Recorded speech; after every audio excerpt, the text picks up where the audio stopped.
दोस्तों बेशक अल्लाह ताला जिसे चाहे हिदायत नसीब फरमाता है और जिसे चाहे गुमराह करता है। मसलन मोहतरम, आज की वीडियो एक ऐसी शख्सियत के बारे में है जिसकी नस नस में मुसलमानों के लिए सख्त नफरत और हकारत भरी हुई थी, और यही नफरत उसे इंग्लिस्तान से अफगानिस्तान की संगलाख पहाड़ों तक ले आई। नजरीन, ये सच्ची कहानी बरतानिया की एक खातून इवान रेडली की है। ये खातून खुफिया तौर पर अफगानिस्तान में दाखिल हुई, मगर खुदा को शायद कुछ और ही मंजूर था। दोस्तों, रेडली एक नौजवान और इंतहाई पुरकशिश खातून थी जो तकरीबन 2 हफ्ते तक अफगान मुजाहिदीन की कैद में रही। इसी कैद में उसी कुफर की जिंदान से आजादी दिलवा कर इस्लाम की रोशनी से मुनव्वर किया।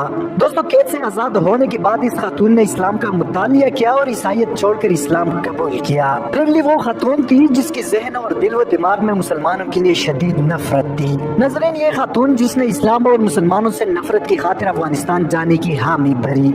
इसका असल मकसद तागूती कुव्वतों की मदद और मुसलमानों को दुनिया के नक्शे से मिटाना था, जिसमें वो कामयाब ना हो सकी, अलबत्ता जिंदगी का असल मकसद हासिल करने में कामयाब रही। नजरीन, रेडली लंदन के एक अखबार दी संडे टाइम्स में एक सहाफी की हिस्सत से काम करती थी, और 9/11 के बाद जब अफगानिस्तान पर अमेरिका का हमला होने वाला था तो रिपोर्टिंग के लिए इसे अफगानिस्तान भेज दिया गया।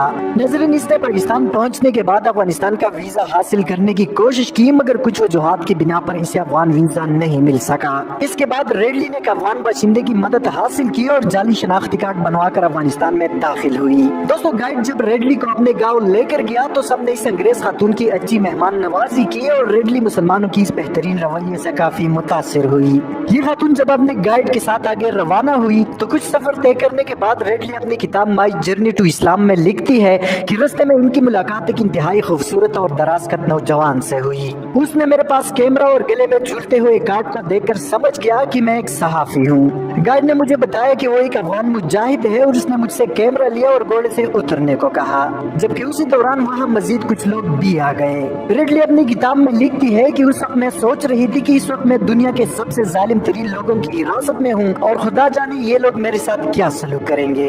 ये नौजवान रेडली के गिर्द जमा हो गए, मगर उनमें से किसी ने ना तो उन्हें हाथ लगाया और ना ही किसी ने इससे कोई बात की।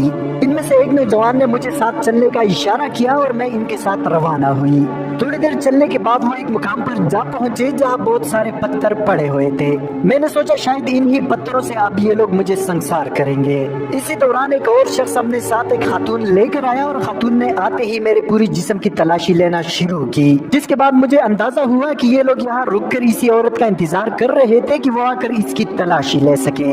दोस्तों, रेडली अपनी किताब में लिखती है कि मैं हैरान हुई कि जहां हम अपने माशरे को दुनिया का मुहज़्ज़ब तरीन माशरा समझते हैं, वहाँ किसी औरत की तलाशी के लिए इस बात का ख्याल नहीं रखा जाता। यानी हमेशा मर्द सिक्योरिटी एहलकार ही औरत की तलाशी लेते हैं, और दूसरी तरफ हम इन मुसलमानों को सबसे ज्यादा जाहिल मानते हैं जो औरत को हाथ लगाना दूर की बात देखना तक गवारा नहीं करते। जब तलाशी के दौरान मैंने अपने कपड़े ऊपर उठाए तो वहाँ मौजूद सब लोग अपना चेहरा दूसरी तरफ करके खड़े हुए। गिरफ्तारी के दौरान मैंने उनसे सैटेलाइट फोन का मुतालबा किया ताकि अपने घर वालों से बात कर सकूं, लेकिन अफगान मुजाहिदीन ने मेरी इस बात को मानने से कतई इनकार किया, जिस पर मैंने भूख हड़ताल कर दी। दोस्तों, रेडली अपनी किताब में लिखते हैं कि मेरा ख्याल था कि मेरी भूख हड़ताल से इन जालिमों को कौन सी परवाह पड़ेगी, लेकिन मेरा अंदाजा बिल्कुल गलत था। उन्होंने मुझे दिलासा देने की कोशिश की, जिसके बाद मैं इनके नेक रवैये से काफी मुतासिर हुई। नजरीन, एक दिन जब भूख हड़ताल के दौरान रेडली की तबीयत खराब हुई तो इनके लिए फौरी तौर पर डॉक्टर बुलाया गया। दोस्तों, जिन मुसलमानों के बारे में रेडली ने सुना था कि ये दुनिया के सबसे जालिम और शैतानी लोग हैं, इनके रवैये से रेडली बहुत ज्यादा मुतासिर हुई। रेडली अपनी किताब में लिखती है कि एक दिन मुजाहिदीन का तर्जुमान इनके पास आया और मुझसे कहा कि हमारा कमांडर आपसे मिलने आ रहा है, लिहाजा इनसे कोई बदतमीजी ना करे। ये अंग्रेज खातून मुजाहिदीन की कैद में थी, जहाँ इसको मुकम्मल इस्लामी रिवायत और पर्दे में रखा गया था। दोस्तों, रेडली बयान करती है कि मैं मुजाहिदीन की कैद में जरूर थी, मगर कमरे की चाबी मेरे पास थी और मैं अपनी मर्जी से दरवाजा खोलती और बंद करती।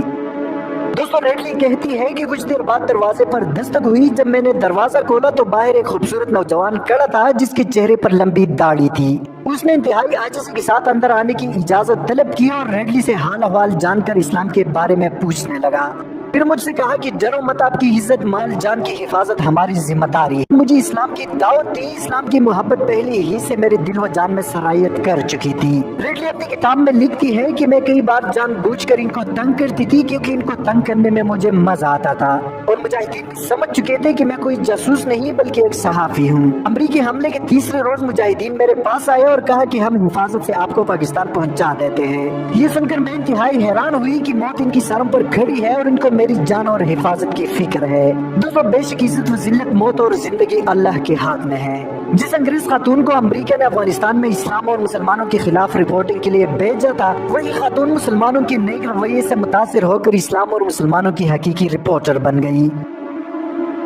دوستو، آج کی ویڈیو میں اتنا ہی۔ مزید اس طرح کی معلوماتی ویڈیوز کے لیے ہمارے چینل کو سبسکرائب کرنا مت بھولیے۔